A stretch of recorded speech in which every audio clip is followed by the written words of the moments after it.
sortis spécialement de leur muséum, voici les fossiles.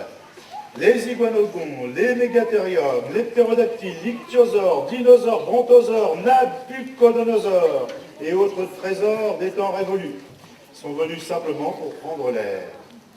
Vers quaternaire, bien entendu. Et sous les candélabres, ces corps qui se délabrent, éparpillant leurs vertèbres dans tous les sens, les fossiles ont tourné sur la danse macabre de Saint-Saëns.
Tout blanc sur le fond de l'eau verte, le cygne, c'est la porte ouverte à toutes les suppositions.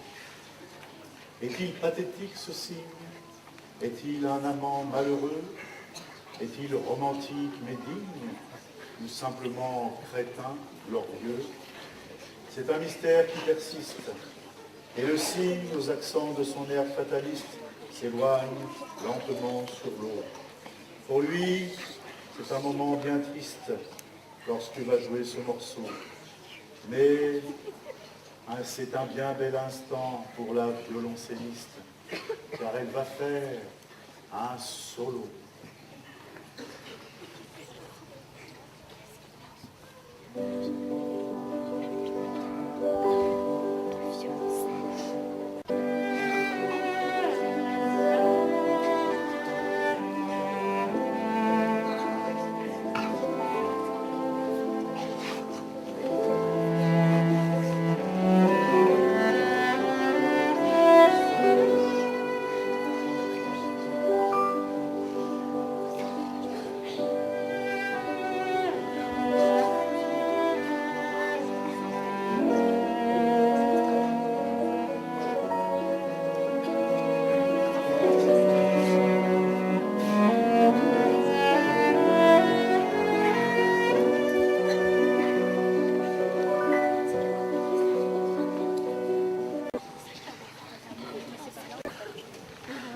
Et maintenant, ça y est, la fête se déchaîne, les animaux oublient les grilles et l'échelle, on danse, on fraternise, le loup avec l'agneau, le renard avec le corbeau, le tigre avec le chevreau, et le pou avec l'araignée, et le manche avec la cognée. Comme c'est joyeux, comme c'est beau, le carnaval des animaux. Et puis, quand la nuit se fera plus claire, quand la musique aura décidé de se taire, les bêtes feront la queue au bestiaire et la vie reprendra. À nouveau, on se craindra, le chien et le chat, le lion et le rat, etc. Ne riez pas, les bêtes ne sont pas les plus bêtes en somme. Et si vous en doutez un brin, rendez-vous dimanche prochain au carnaval des hommes.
Isabelle Barbe.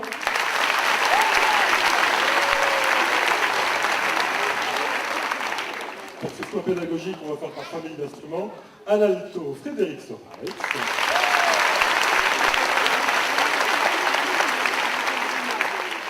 Au violoncelle, Geneviève Borda.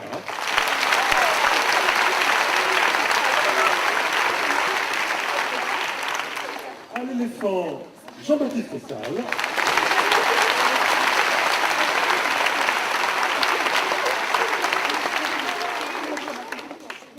Aux flûtes, Anne-Lise Sadi.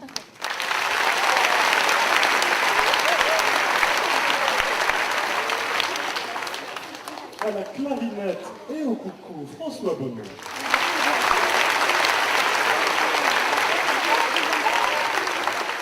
Au piano, Anne Bardet.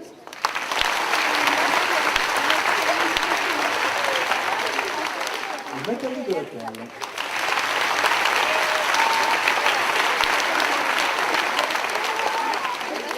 Aux percussions, disais-je, Brigitte Masset.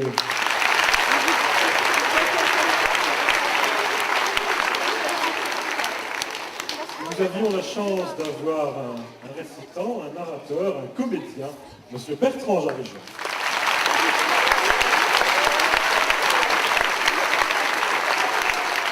Un coup de chapeau tout particulier à Didier Deblonde, qui s'est investi corps et âme dans ce travail, et il est, comme d'habitude, un peu discret, un peu caché, mais il mérite tout à fait vos applaudissements.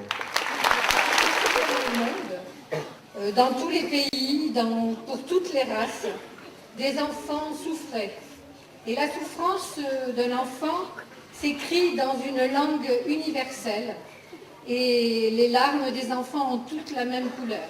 L'UNICEF continue à œuvrer pour les enfants. La malnutrition, par exemple, qui est la première cause de mortalité chez les enfants. Je pourrais aussi vous parler des 15 millions d'orphelins du sida, qui bientôt seront 20 millions, vu la rapidité avec laquelle se propage cette maladie. Des 500 000 enfants bébés qui naissent tous les ans, déjà porteurs du virus. Je pourrais aussi vous parler des 300 000 enfants soldats, et avec le lot de cette misère que porte un enfant soldat. Je pourrais aussi vous parler des 115 millions d'enfants qui ne sont pas scolarisés. Et dans ce nombre-là, plus de la moitié sont des filles. Parce que bien sûr, lorsqu'il faut choisir de scolariser tel ou tel enfant, on préfère envoyer un garçon à l'école. La fille a du travail à la maison. C'est une belle injustice et surtout une grave erreur. Parce que les filles d'aujourd'hui sont les mères de demain. Et si on les éduquait, elles auraient à transmettre à leurs enfants. Je ne vous parlerai pas non plus des budgets, des programmes, des missions, des urgences. Il y en a pour un après-midi à parler de tout ça. La seule chose dont je veux vraiment vous parler, c'est une très belle et généreuse idée, un peu utopique, mais qui, pour nous, les bénévoles de l'UNICEF, nous motive au quotidien. Cette belle idée, elle tient dans la devise de l'UNICEF. Je vous la livre. Pour chaque enfant, santé, éducation, égalité, protection, faisons avancer l'humanité. Je veux dire pour terminer un grand merci d'abord aux musiciens et aux enfants. Des enfants d'ici jouent pour les enfants d'ailleurs, c'est un très joli symbole. Remercier M. Bonte qui depuis 3 ans, vous l'a dit, ce partenariat avec l'UNICEF qui permet d'unir la musique et cette belle cause qu'est l'UNICEF et d'en parler aux 4 coins du département. Et en dernier, vous remerciez, vous, tout ce public nombreux, d'aider l'UNICEF à aider les enfants. Merci.